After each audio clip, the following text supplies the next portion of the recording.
that I'll ever have to be embarrassed in that I misrepresented my people. Malcolm Jamal Warner once shared these words in a calm voice and with unwavering eyes. It was not merely a declaration of his career, but a testament to how he wished to be remembered as an artist who lived fully without regret, without blemish. Yet when the shocking news of Warner's sudden death at the age of 54 in Costa Rica broke out, the world was stunned. And then all attention turned to a quiet villa in Studio City, Los Angeles. The wooden door, once tightly shut, suddenly became the center of focus. For behind it were secrets never before revealed. As the estate records were unsealed, each page of the will, every real estate contract, and seemingly ordinary possessions, left his family, colleagues, and fans in utter disbelief. No one could have imagined that behind the spotlight, Warner left behind a legacy that was both vast and filled with mystery. What had he been hiding? Who would inherit it all? This is a story you won't be able to take your eyes off.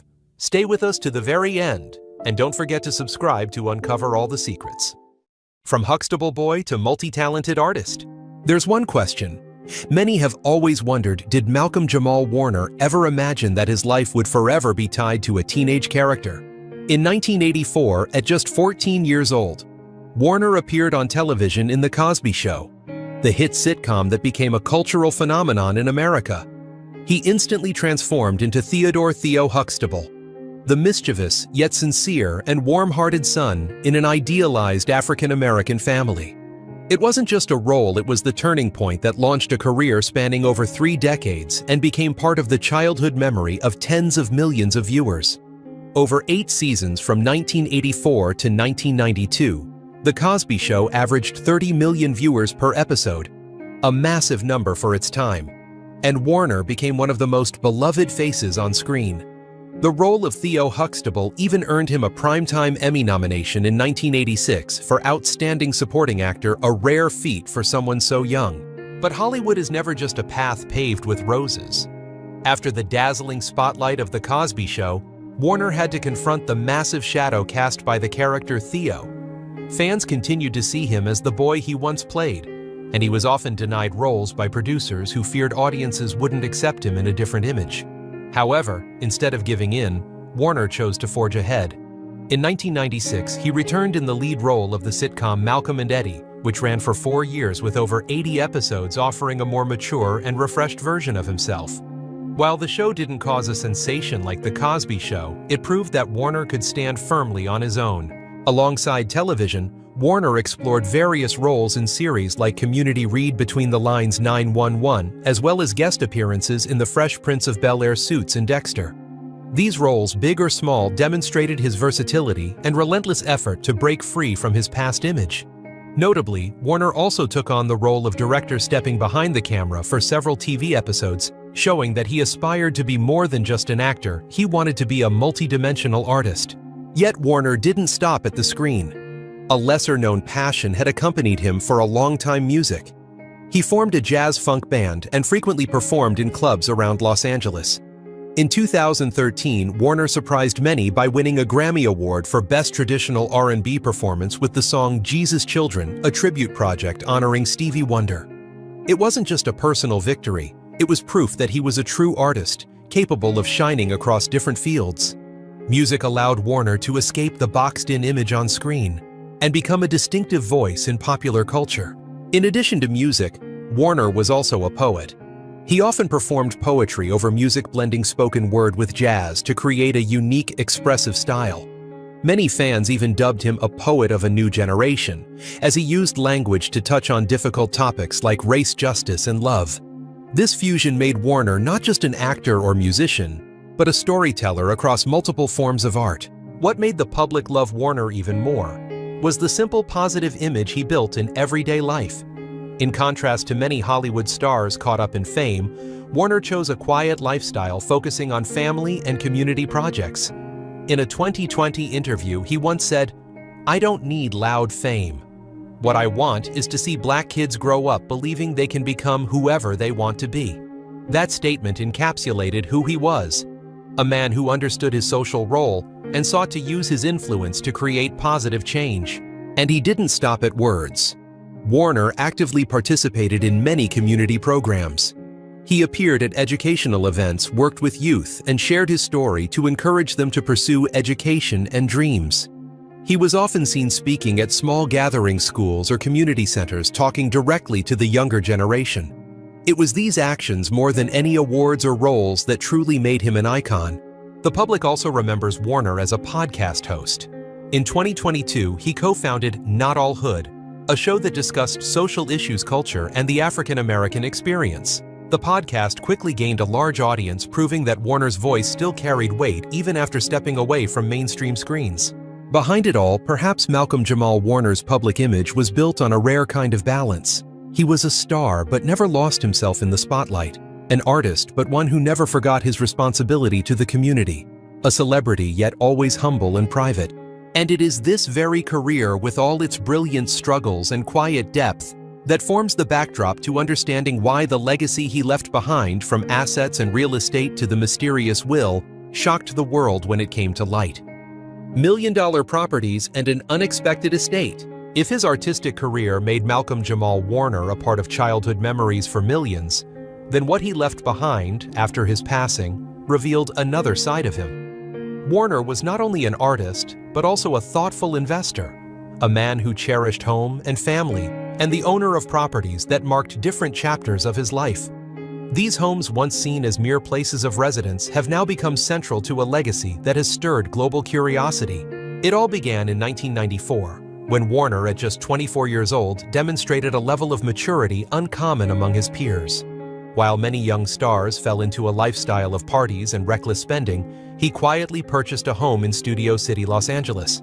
That villa cost around $470,000, a modest figure by Hollywood standards. But for Warner, it was a bold decision to invest in a lasting home, rather than chasing fleeting luxury. The house spanned nearly 3,000 square feet, with 4 bedrooms, 3.5 bathrooms, a lush garden, and a view of the San Fernando Valley. More than just a piece of real estate, it was where Warner built his adult life, an essential part of who he was. Over time, the value of the house soared. From the initial $470,000 by 2025, the Studio City villa was estimated to be worth over $2 million, with some real estate experts projecting it could fetch between $2.5 and $3 million on the market. But what made the house truly special wasn't its price. It was the stories within. Warner had once rented out the property for $9,000 a month, showing that he was not only an artist, but a savvy investor. That rental income provided him with steady financial support while preserving a valuable asset. Anyone who ever stepped inside the Studio City villa could feel Warner's personal imprint. The walls were adorned with behind-the-scenes photos from The Cosby Show, black and white portraits of jazz musician friends, and pieces of contemporary art he had collected.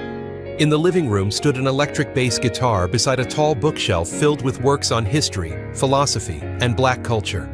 The space was a reflection of who Warner was: a lifelong learner, a devoted musician, and a man proud of his cultural roots. Studio City wasn't Warner's only place of residence. For many years, he also spent time living in Atlanta, Georgia, a city with a large black community and a vibrant artistic scene. While there are few concrete details about any property he may have owned there, close friends recalled Warner's fondness for Atlanta's warm, laid-back pace of life, a place where he could work in the entertainment industry while enjoying time with his family. Some unofficial sources even claimed he considered buying a home there to settle down with his wife and daughter, though official documents confirmed that the Los Angeles home remained the centerpiece of his real estate holdings. Beyond real estate, Warner also left behind valuable personal possessions, objects more meaningful in spirit than in monetary terms. It's said that he owned a collection of musical instruments, guitars, basses, drums, many of which were gifts from fellow musicians after collaborations. In his small studio at Studio City, his instruments still bore scratches from late-night practice sessions. These weren't just tools, they were witnesses to his burning passion for music. He also possessed an extensive book collection primarily centered on history, culture, and the arts. Many volumes were heavily annotated and underlined, showing that Warner was a deep reader, reflective, and constantly seeking knowledge. To friends and colleagues, these books were a priceless legacy in themselves, containing his thoughts and worldview. What surprised the public most, however, was Warner's lack of ostentation in material life. No flashy sports cars, no sprawling multi-level mansions, no million-dollar yachts like many other Hollywood stars. He seemed to choose a modest life focusing on family and art rather than flaunting wealth. This simplicity made his estate all the more remarkable, limited in size, yet rich in significance. Few in number, yet immense in meaning. Then following his sudden death in July 2025, as loved ones reviewed his financial records, they uncovered a reality that left many stunned. Warner's total estate, including the Studio City home, valued at over $2 million, his collection of instruments, books, and some small investments was estimated at just around $4 to $5 million. For an artist with over 3 decades in the industry, many had expected a figure several times higher. But this truth reflected who Warner truly was, a man who lived simply spending more on family and community than on amassing wealth. A major question remains beyond the house and tangible assets. What else did Warner leave behind? The answer lies in small keepsakes that carried the weight of a lifetime handwritten letters to his wife and daughter, unpublished poetry manuscripts, experimental recordings for an unreleased album, and private photographs never seen in the media. To the public, they may seem like fragments of a private life, but to his family, they are spiritual treasures, irreplaceable and beyond price. What's more, to this day, there is no public record of an official will from Malcolm Jamal Warner. If he did leave one, it was likely kept strictly within the family and handed directly to his wife and daughter, his closest confidants. But that very silence has fueled speculation among the media and fans alike. Did he allocate part of his estate to the arts, to education? To the Black community he dedicated his life to? Might the will contain a personal message he wanted the world to hear? All these questions remain unanswered. And perhaps it's that ambiguity, that lingering mystery, that has turned Warner's legacy into a story as compelling as any of his dramatic roles on screen. A modest yet meaningful villa, an estate small in size, but vast in depth, and an unrevealed will full of secrets all come together to form a picture that is as real as it is enigmatic. To the public, Warner's properties and assets are no longer just numbers. They've become a symbol of a choice. The choice to live simply in a glittering Hollywood. The choice to prioritize family and community over displays of wealth. And the choice to leave behind a spiritual legacy, more valuable than any fortune. It is this very truth that has made the discoveries within Malcolm Jamal Warner's estate after his passing so shocking, not because of luxury, but because of their surprising authenticity, simplicity, and depth. The mysterious will and the battle for inheritance. When a Hollywood star passes away, public attention often turns to 2 things: the cause of death and who will inherit their wealth. In the case of Malcolm Jamal Warner, both matters are steeped in mystery. His sudden drowning in Costa Rica left the public in shock, and before the grief could settle, another question emerged. What exactly did Warner leave behind in his final will? And who is the rightful heir to his estate? Unlike many celebrities who flaunt their wealth, Warner was known for his privacy. He didn't show off luxury cars, never boasted about his homes, and rarely shared his personal life with the press. That discretion only deepened the mystery following his death, leaving the media scrambling to determine whether a formal will even existed. No official legal documents have been released, and Warner's family has remained completely silent. This silence has only fueled public curiosity, turning his mysterious will into a hot topic of speculation. According to close sources, Warner had maintained a long and stable marriage since 2017 with a very private woman whose name was never made public. The couple shared a daughter born around 2016-2017. These 2 individuals are believed to be the primary beneficiaries of Warner's estate. His decision to keep their identities hidden was not only to protect their privacy, but also to shield them from the drama and scrutiny of Hollywood. After Warner's death, it's known that his wife and daughter quietly left Costa Rica, returned his ashes to Los Angeles, and held a private funeral away from the media's lens. However, not everything is as simple as it seems. Investigative journalists were quick to raise questions. Did Warner leave any assets or rights to his mother, Pamela Warner, the woman who now publicly manages his image and cultural legacy? She founded the Malcolm Jamal Warner Living Legacy Instagram account just weeks after his passing, pledging to preserve her son's name and artistic contributions. Many believe she not only keeps his memory alive, but may also hold some legal responsibility in managing Warner's estate. Legal analysts have raised another intriguing theory. Warner, who was deeply involved in the Black community and often supported educational and charitable initiatives, may have included provisions in his will for a scholarship fund or social foundation to carry on his ideals. Some circumstantial evidence supports this for years. Warner publicly expressed his desire to inspire younger generations and use art to create change. If those words were formalized in his will, this could be one of the most moving elements of his legacy. There are also rumors that Warner may have recorded his final instructions digitally, instead of drafting a traditional will. In today's tech-savvy age, this isn't unusual, but no one has confirmed the existence of such a file.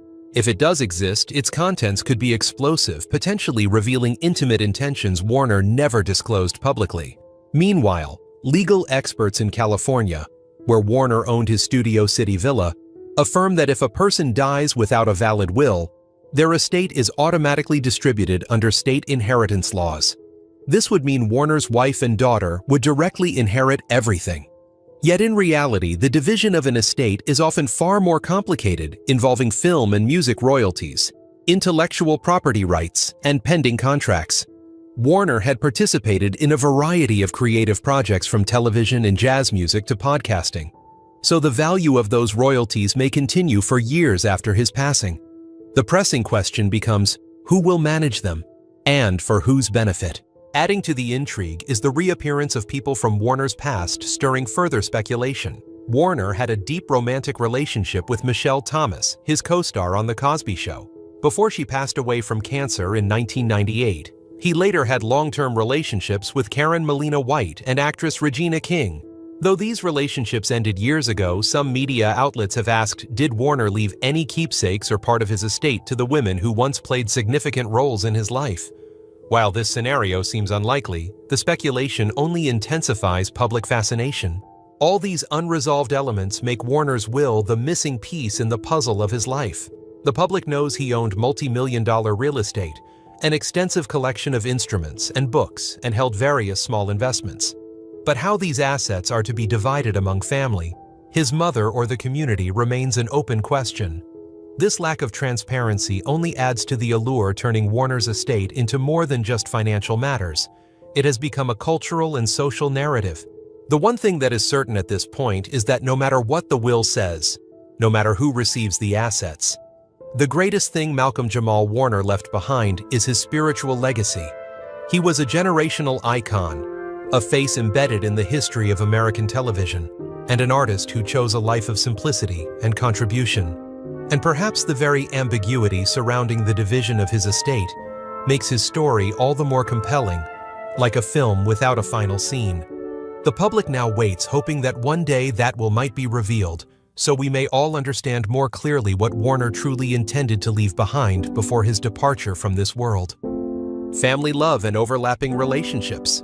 In the story of Malcolm Jamal Warner's legacy, family and romantic relationships form the dramatic undercurrents. If real estate and material wealth represent the tangible side, then family and loved ones are the key to determining who truly holds power over his legacy. And for Warner, a man known for his privacy, but with a complex personal life, these relationships have now become a focal point of debate, holding the potential to spark behind-the-scenes conflict. From the early days of his career, Warner built a strong familial bond. Born in 1970, he was raised by his mother, Pamela Warner, a resilient single mom who guided him through life and career. For over 3 decades, Pamela wasn't just his mother, she was his advisor, confidant, and now following his passing, the keeper of the living legacy. Immediately after his death, Pamela stepped into the public eye, declaring her commitment to preserving his image and legacy. She created the Instagram account, Malcolm Jamal Warner Living Legacy, which quickly became a digital archive of photos, memories, and heartfelt reflections. To many, Pamela is the face of Warner's legacy. But at the same time, some believe her swift move to manage his public image may conflict with the legal rights of Warner's wife and daughter. A parallel dynamic has emerged between symbolic authority and legal inheritance. While Warner's relationship with his mother was deeply rooted, his romantic life was far more complicated. His first publicly known and most famous relationship was with Michelle Thomas, his Cosby Show co-star, who played Justine Theo Huxtable's girlfriend. The two were together for years, and their real-life love story gave fans the sense that television had stepped into reality. But fate was cruel in 1998. Michelle died of stomach cancer at just 30 years old. Warner was only 28 at the time, and her death left a profound scar on his soul. He once admitted it was a pain that never truly faded, a memory that made him cautious in future relationships. Within the narrative of his legacy, that romance remains a moving chapter and raises the question, did Warner preserve keepsakes related to Michelle? Did he intend to include them in his legacy as a tribute? After that tragic loss, Warner went on to have long-term relationships. He dated actress Karen Molina White for over 7 years. Though they eventually separated, they remained close friends and were occasionally seen together at events.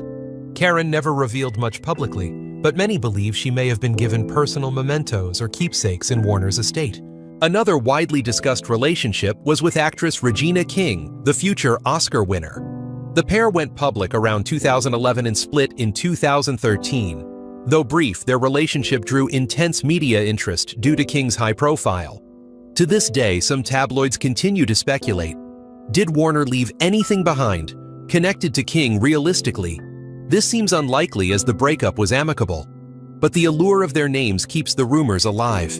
The most pivotal turn in Warner's private life came with his secret marriage in 2017. Unlike his previous public relationships, this time, he chose to conceal his wife's identity. The only known detail is that they had a daughter together, born around 2016-2017.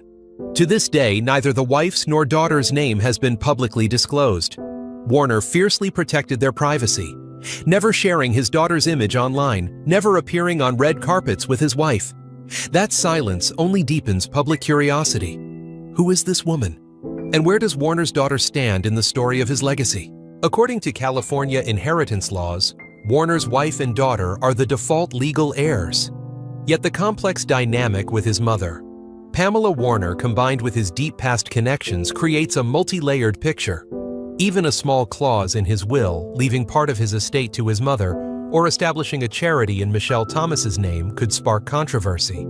These speculations have made Warner's legacy a hot topic, not only in the press, but also across fan forums. What stands out is Warner's strong belief in family.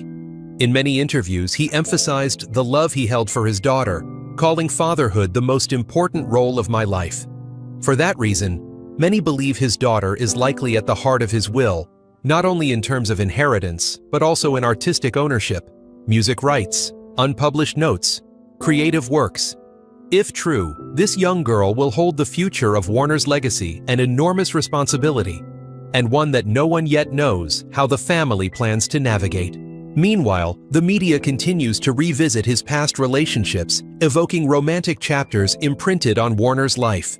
Michelle Thomas's name resurfaces frequently, like a shadow that never fades. Regina King, Karen Molina White, and other close colleagues have also become part of the conversation. But regardless of who once crossed his path, one truth stands out.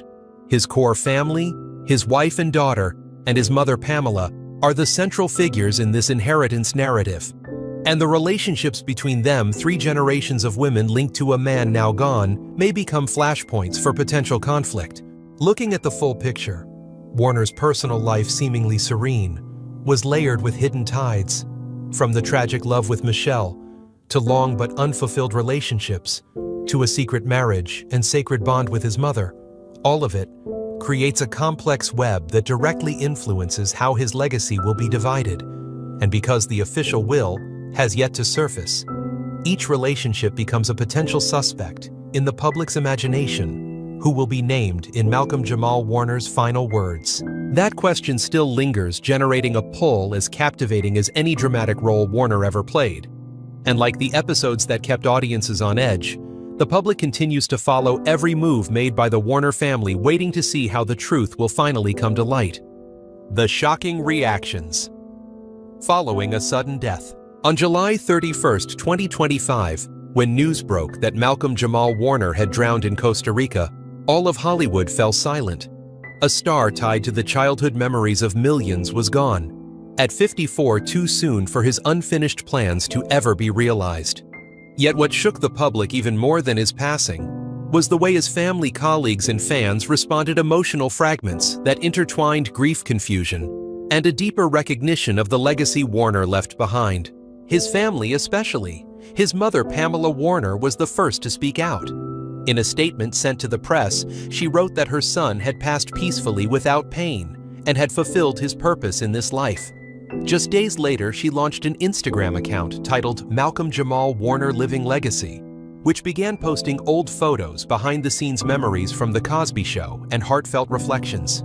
For her, this was not only a tribute, but also a declaration she would keep her son's image alive in the hearts of fans. In the entertainment industry, tributes poured in rapidly. Bill Cosby, who had played Warner's father on screen, compared the loss to that of a real son. Viola Davis, Niecy Nash, and Tracy Ellis Ross all took to social media to share that Warner had been a gentle friend, an endlessly inspiring artist. Beyoncé even updated the homepage of her official website with a single tribute line, "Rest in power, Malcolm Jamal Warner." Every message, every tear revealed the same truth. Warner was not just a co-star, he was a piece of memory, a thread in the cultural fabric of America. Fans, too, quickly transformed their sorrow into a wave of remembrance. Outside his Studio City home, dozens brought flowers, candles, and printed photos of Warner to create an impromptu memorial. Online forums and social media were flooded with messages like, "You were my childhood," and "Thank you for teaching us to believe in our dreams." Many fans rewatched their favorite episodes of The Cosby Show, forming a collective stream of memories where Warner appeared not as a celebrity, but as a recently departed loved one. The media immediately began a race to report. Major outlets like Los Angeles Times, People, and CNN didn't just cover the death. They recounted Warner's career, personal life, and cultural legacy. Alongside these reports came countless opinion pieces raising questions like what will happen to his estate, his properties, and the unrevealed will. This curiosity made Warner the most talked-about figure during the first week of August 2025, his name dominating international headlines. Malcolm Jamal Warner's passing didn't just rob the world of a talented artist, it exposed the deep bond between him and the community. Family, colleagues, fans each saw a piece of themselves in him.